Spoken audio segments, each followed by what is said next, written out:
And that kind of leads us into the next point as well.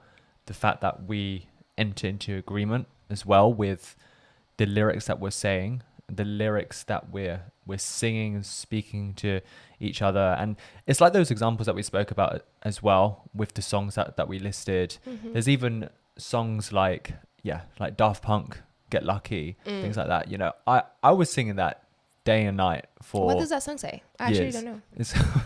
It's like we're up all night to get lucky, basically. And so that's obviously talking about like, oh, we're up all night to find someone, sleep with them. So it's just horrible in that way. But as a kid, you don't know it because you're just singing along to it. You enjoy the tune. And so I was singing that all the time. I had no idea what it actually meant until I really listened to the lyrics carefully. And that's the thing, you don't really listen to the lyrics that much. You just sing it because everyone else is singing it. Everyone else is playing it at parties, and it's like you have to know the songs as well. So it's crazy how that has just influenced our lives and our childhood, right? But I think that's what happens, is that you actually enter into that agreement because you are agreeing with what the artist is saying, that it becomes part of what you start to think and what you value as well, especially if you don't fully understand the lyrics that you're saying, you just speaking them. And it's important because in Proverbs 18:21, it says, death and life are in the power of the tongue, and those who love it will eat its fruit. So it applies to everything that comes out of your tongue. You've got to be careful about what you say, right? Because what are you actually proclaiming over your life, really, for yourself? Like this is obviously very like spiritual, absolutely. So as Christians, we've got to be careful about what do we allow to be spoken over our life. What are we saying even subconsciously? Because you sing lyrics subconsciously all the time, right? So like what are you actually saying? It's like sometimes I have to stop myself from singing like a secular song that says words or phrases that are actually not godly. I'm like, why am I actually saying this? It's like I've just been saying this for the last few years, but I don't actually know why am I saying this. So that's definitely one thing that we've got to be super, super careful about. And I know that, as we mentioned as well, Michael Jackson, he said music is like a mantra as well. You kind of put that over yourself. And there are actually a few other artists who say that as well, right? Yeah. So I asked ChatGPT, what other artists are using the word mantra or describe music as mantra? When they're producing or when they're in interviews or whatever. So first one, Prince. It says, Prince often described music as a spiritual force. He was deeply connected to the emotional and divine aspects of music. He once said, music is healing. Music holds things together. His live shows often had ritualistic elements, and he saw sound as transcendent. Beyonce, especially in Lemonade and Renaissance, Beyonce uses repetition, affirmations, and layered rhythms in a mantra-like way. So she has called her work a form of release and therapy, especially in songs like Heated and Break My Soul, which use musical repetition to build empowerment. You see, musical repetition. Lauryn Hill. Her approach to music is often deeply spiritual and reflective. In interviews, she talked about music as a way to connect with the divine and free the soul, much like a mantra. You see? So they know what they're doing. They know what they are doing. Yeah. It's not like these artists are coming up with these catchy songs that just throw tons of messages at you just because they happen to, it just came to their head. They know what they're doing. They know what they're putting in their songs. They know what they're putting in their music. Yeah, for sure. Music is so intentional. All these productions take so much money and time to make that it is impossible for these people. I mean, you are a professional musician. You know more than me. All these productions take ages, take money, take intentionality. So they know what they're doing. Yeah. They definitely do. Yeah. And a lot of these albums as well, they are prayed over demonically. Yep. That's what we don't realize as much, Because if you think about it, as a Christian, you're going to pray over your music if you're a musician, right? You're going to want to make sure that your music is led by the Holy Spirit and guided, right? And in a demonic way, you're going to do the counterfeit of that. Yeah. And so we've got to be discerning who Yeah. is this artist, what are they using their platform for, Yeah. and what are they using their music for, Yes. you know? And that literally goes on to our sort of final point as well. But if we take a step back, we've got to also concede that not all worldly music glorifies the devil, Yeah. right? Like, of course, there's some secular music out there, you know, that is not glorifying the devil. It's not glorifying God. It's kind of that sort of, you know, middle ground. So we can't be fully, you know, religious, quote unquote, about that. So, you know, we don't want to judge anyone either, because sometimes we, you know, we do listen to some secular music, you know, jazz or whatever, you know, that's always good. It doesn't mean that it's glorifying the devil. Mm-hmm. It may not be glorifying God, but you're appreciating the creativity of that Mhm. person Yeah.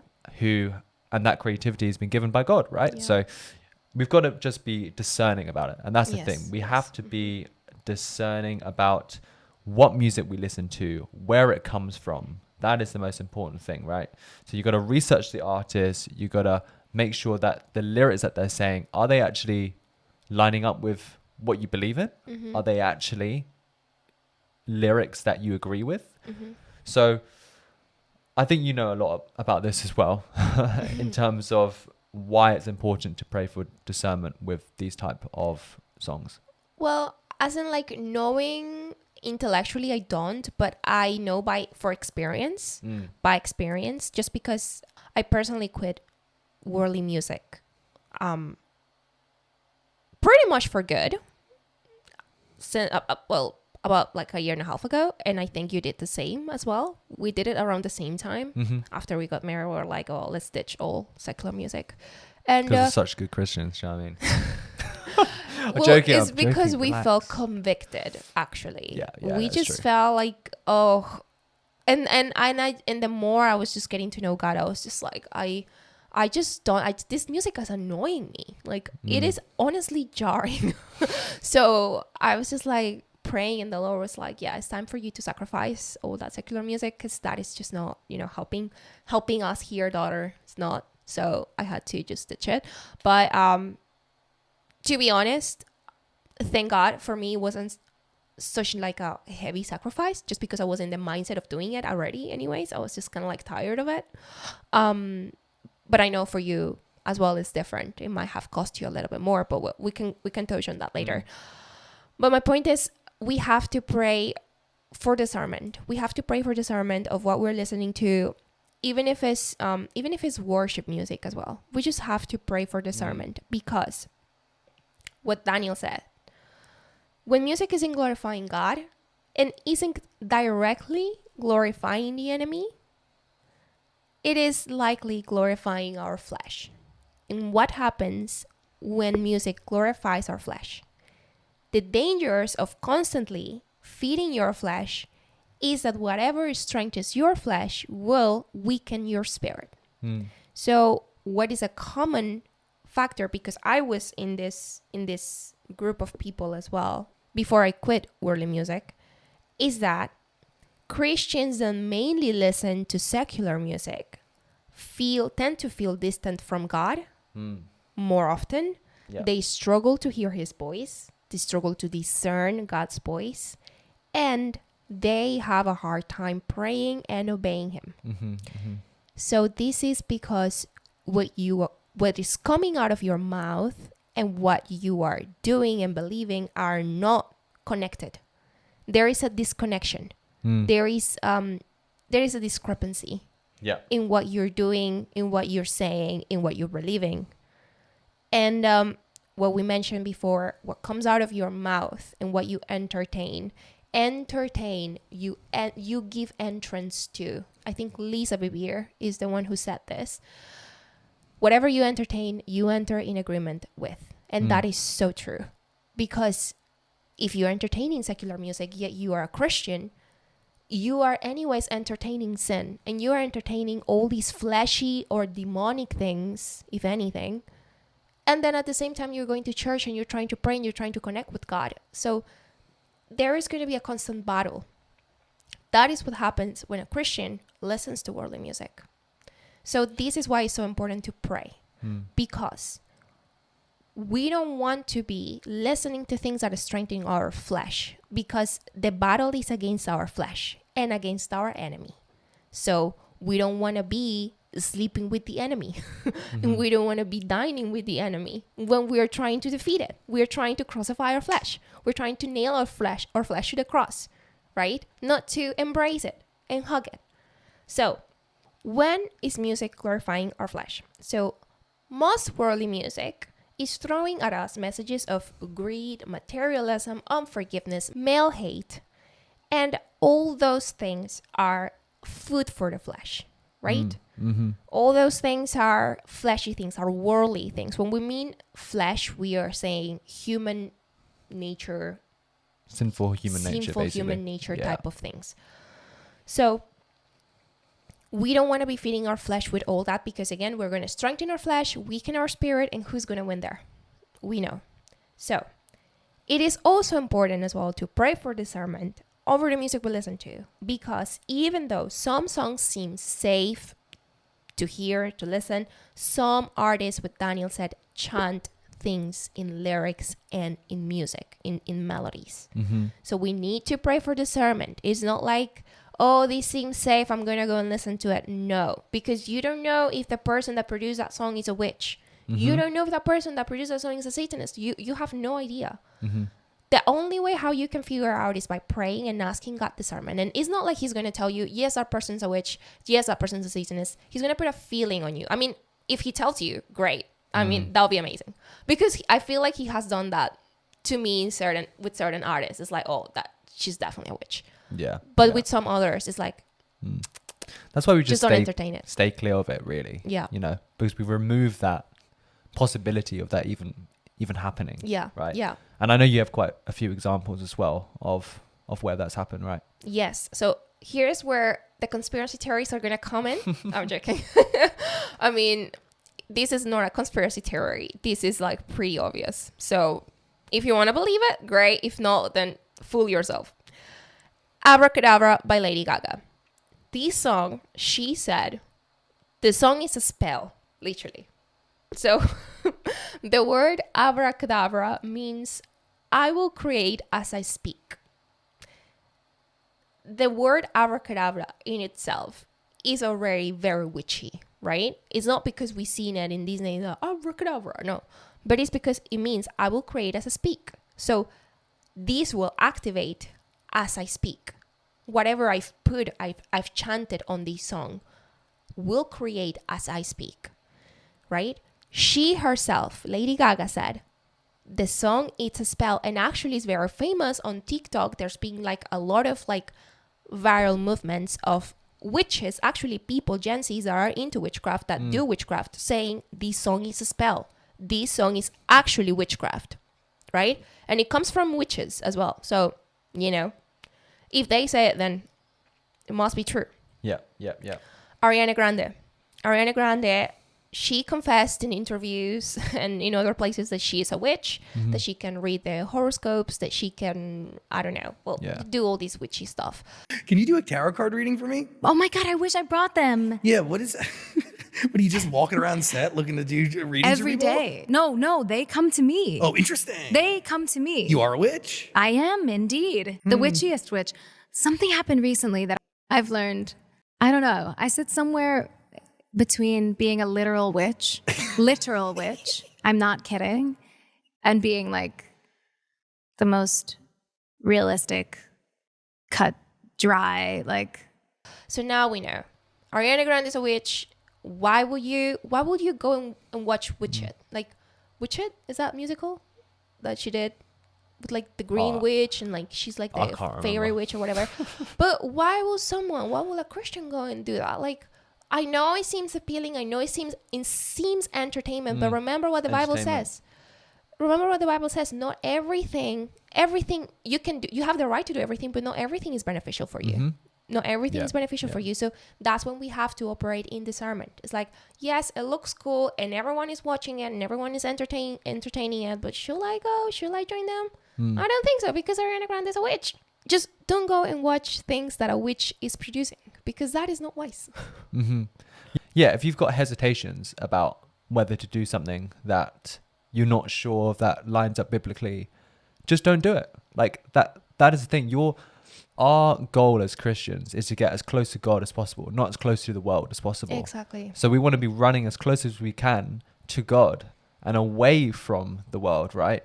And a lot of those sort of blurred lines come into entertainment because we enjoy it. It gratifies our flesh, right? And so a question that I always think to myself is, would Jesus be here where I am right now? Exactly. Would he step out of his way to be in that place where I am right now? That's and if the really good. answer is no, Yeah. then probably think twice. Yeah. About going that's a somewhere, great thing, you know? actually. Yeah. Just ask yourself, will Jesus come and watch Wicked with me? Or Wicked. That's the musical. Wicked. I don't think that's even a word. I was But- thinking, I was like, what? Anyway. Wicked. Will Jesus come and join me to watch Wicked? Will he? I don't think so. Taylor Swift is the third one that I'm going to mention. Yeah. Tay-Tay, okay. I was a big Tay-Tay fan when she was in her, cowboy boots, country princess. Yeah. I loved Taylor Swift when she was like that. But then she became weird. She became just weird and obscured and a little bit too esoteric for me.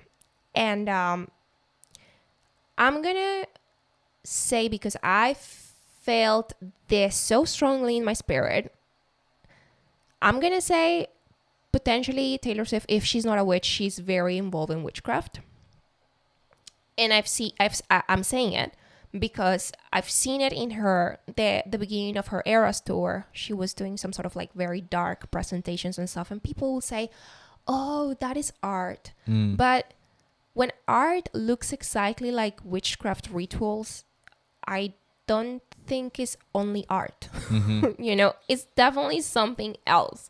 And also her songs carry a very heavy new age witchcrafty message. For example, Willow Lonely Witch, that song and that music video, they speak for themselves, right? I mean, you just have to look at the music video. Yeah. And how can you see that and not have alarm bells ringing? Yeah. At least, Yeah, you know? exactly. And she also tweeted or X'd, I don't know how you call it now, about that song. Witches be like, sometimes I just want to listen to music while pinning away, sulking, staring out a window. It's me. I'm witches. Never fear. The Willow Lonely Witch remix is here in a crystal ball.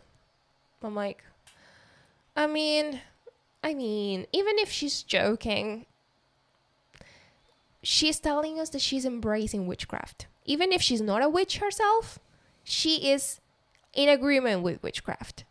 She is partaking with witchcraft and she likes it because she's writing about it, she's posting about it, she is promoting it. So, in conclusion, Tay-Tay has to come out of your playlist because it came out of mine and it was great. I'm alive, I'm good, I'm enjoying life. I don't need Tay-Tay anymore. Yeah. So, And yeah. And if someone like that posts stuff like that and they have music videos like that, again, we've put ourselves in the place of Jesus, right? If he was in the 21st century and he had his Spotify open, what would his Spotify look like? That's kind of what we've got to think about, right? Because I'm 100% sure he would not have Taylor Swift there. Yeah, no, he would not. I'm saying that because that is, I mean, I don't know if that would be his vibe anyway, but I don't think. No, he's not. We know our God and we know our Savior, and he doesn't like Taylor Swift. Unfortunately, he loves her, but he doesn't like her music. Yeah. But yeah, and it's not just with music like this that directly glorifies witches and spells and things. It's also, as Christians, we can get so lost in other music that we think glorifies God, but it doesn't glorify God. And that's where we need to have discernment. That's why discernment is so important, especially in music. For example, there's a song called "Take Me to Church" by Hosea. I actually don't. Hosea, Hosea. brother Hosea. Hosier. I actually don't even know. Hosier? I I don't. think it's I'm not even Hosier. Uh, I think it's Hosier. yeah, I'm not even gonna say his name. All right, anyway. Okay. But anyway, whatever his name is, okay, we have that song, and we think, oh wait, that might be a Christian song. He talks about "Take me to church," right? But actually, if you look at the lyrics he's saying, he's being completely sarcastic when he says all this work. He says, I'll worship like a dog at the shrine of your lies. So he's basically saying, I will follow blindly these religious rules of how to live in a moral way. It's basically he's shaming the church for telling people that they can't be homosexual or they can't be, sexually free. And so he's making this song to basically mock the church, to shame it, to be sarcastic, and to say that every Sunday is basically like a ritual, basically. So it's honestly this horrible song. But if you just look at it from a first glance, "Take Me to Church," be like, oh yeah, sure, that sounds like a good song. So if you lack the discernment, you'll easily be having this in your playlist, right? And of course, that might seem like an obvious one to a lot of people, but there's also something recently that's come out called "Change in Your Name" by Nori or Nauri. Again, I'm just awful with names anyway. I don't even know these people, bro. So Anyway, whatever you say. But it's honestly, you listen to it and you're like, wow, this sounds like a worship song. It sounds like Really? everything that would be played, but it is not glorifying Jesus. It is glorifying Allah. She is a self-proclaimed Muslim. And she's even confirmed, because so many Christians were actually listening to the song and being like, oh wow, this is amazing. This is great. Let me play this on repeat. And she actually had to confirm herself. She's like, this song is because of my faith in Allah. This song is due to my Islamic belief. Oh. And it's directed to Allah. It's not directed to anyone else. And so it's like we can be so lost in that and not even think twice about stuff like that, because even though it sounds good, doesn't mean that it always glorifies our God. So it's very easy to fall into that trap, especially when you start to entertain secular music that it's kind of on the borderline of things. So when you start listening to worship constantly, day after day, week after week, Christian music, you become accustomed to hearing what really is Christian music, right? If you listen to that all the time, you will be able to tell. And not always, right? There might be some time where you need more research and stuff, but you become an expert in that. You become an expert in knowing the genre. You become an expert in knowing about that person's, devotion as well. Yeah.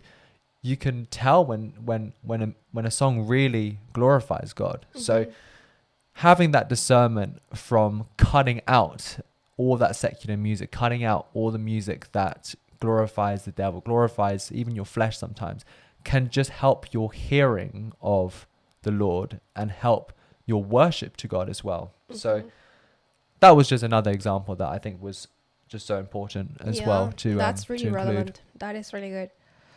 So yeah, well, I feel like this is the end. I think this is the end. Yeah.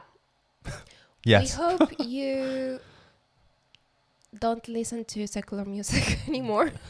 We will be praying that you won't, but honestly, it's been life-changing for us. Yeah. Honestly, life-changing. I think it's one of the best things I've ever done. Yeah. Honestly, in my walk with God. 100%. 100%. Best. I don't miss it. I don't miss it. Yeah. Obviously, I still listen to some songs that are like not evil, not bad, not, that I know they're safe for me to watch and that my spirit feels okay. But out of 100% like out of the 100% playlist I have, I think a 98% is worship. Honestly, yeah. Yeah. Because if you're listening to, say, 100,000 minutes a year, how many of those minutes are music or is music that glorifies God? Exactly. And if most of it isn't, then I really feel like you should really think twice about that. Yeah. Because in everything that we do, we want to glorify God. in everything. Everything that we do, right? And this is such a passing thing that we do, a passing the time thing that we do by just listening to music. But actually, we're doing this like 2 to 4 hours a day. It's Yeah. actually it's huge. It's a lot of what we do. It's a daily thing. And I think So, yeah. the thing that stopped me, and I think the thing that I want to leave everyone with as well, is that why I didn't want to do that and why we didn't want to cut out secular music is because we thought we may get bored of worship music, or there's not much Christian content out there or Christian genres. But there is so much out there. There is hundreds of It's a whole new different world. genres, literally. No pun intended. But anyway. But there's a whole genre of Christian music, from Christian rock to jazz to country to pop. There's something for everyone there. And when I tell you, some of the singers are incredible. Like the lyrics are just incredible. Their music is so incredibly developed. Like we are very picky in what we listen to because he's a musician and I love music. So we don't listen to like rubbish poppy music. But when I mean it's pretty rubbish. We're not gonna lie here. Just It's pretty offended rubbish. everyone I who mean, listens. I'm so sorry. Like it's just rubbish. It's catchy, but it's rubbish. So what we listen to, honestly, these artists are quality artists. Like if you love music, you're honestly gonna enjoy them 100% more because also the lyrics are refreshing. It's just like refreshing art because it's for the Lord. Yeah. And it's just clean. Yeah. You know, it's great. Yeah. Honestly, it is great. And even if you're listening to just worship, you just start off with worship. That's actually how I started. I just started off. Actually, no. I started off with Christian rock, but then I started to just transfer to completely just listening to worship. And I was like, maybe my Sundays will be a little bit different then. But actually, it's the complete opposite. Because the more you do something, the more you want to do something. Yeah. It's like praying. It's like reading your Bible. If you stop doing that, you don't want to do it anymore. It's the same. It's the same with music, like worship music. If you're listening to it on Monday, on Tuesday, on Wednesday, on Thursday, you will still enjoy it on Sunday. In Yeah. fact, you'll enjoy it more. And that's why to us, we started to enjoy it a lot more because it just became part of our music taste. Yeah, exactly. And so I think don't be afraid to sort of step out there and to incorporate worship music just everywhere that you go. You know, it doesn't have to just be at church, Exactly. you know, because you can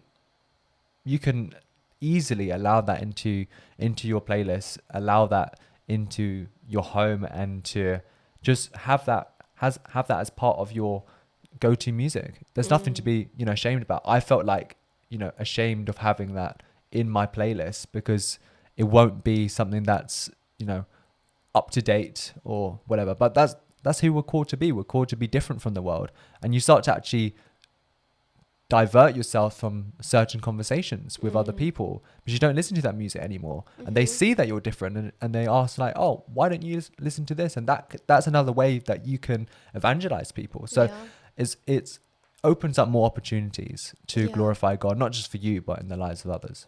That's really good. That is So, true. yeah. That is true. So to conclude here, this is the end of the episode. Again, Not listening to secular music is a game changer for our relationship with God. We already touched on that, and we couldn't recommend it enough. And it's also a sacrifice. It's a sacrifice, and guess what? Welcome to Christianity. Yay! You have to sacrifice things for Jesus.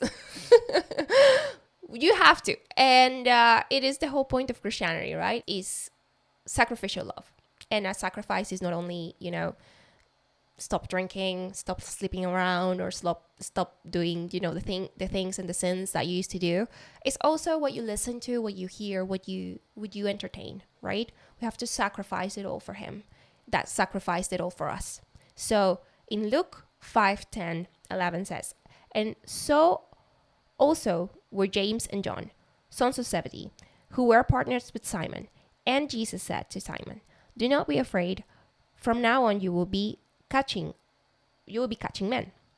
And when they had brought their boats to land, they left everything and followed him. So he left everything and followed him. Simon Peter left everything and followed him. And we are called to leave everything. Leave your sin. Leave what entertains you. Leave what feeds your flesh. Leave it. Leave everything. Because following him is the best thing that could happen to you. Trust me, speaking from experience. Yeah. So, leaving secular music, great start. And guess what? We can't be followers of Jesus if we are not willing to leave it all. So, being believers, everyone can be a believer. But being a follower, you have to leave your nets and follow him. Just as Simon Peter did. Amen. So this is the conclusion of everything. I hope you have a fun time erasing and eliminating all your worldly songs. Enjoy it. And we'll ciao. see you soon. Thanks for tuning into The Gentiles. We hope this episode encouraged you and challenged you. If you enjoyed this episode, please do subscribe, like, and follow us on Instagram. See you next time.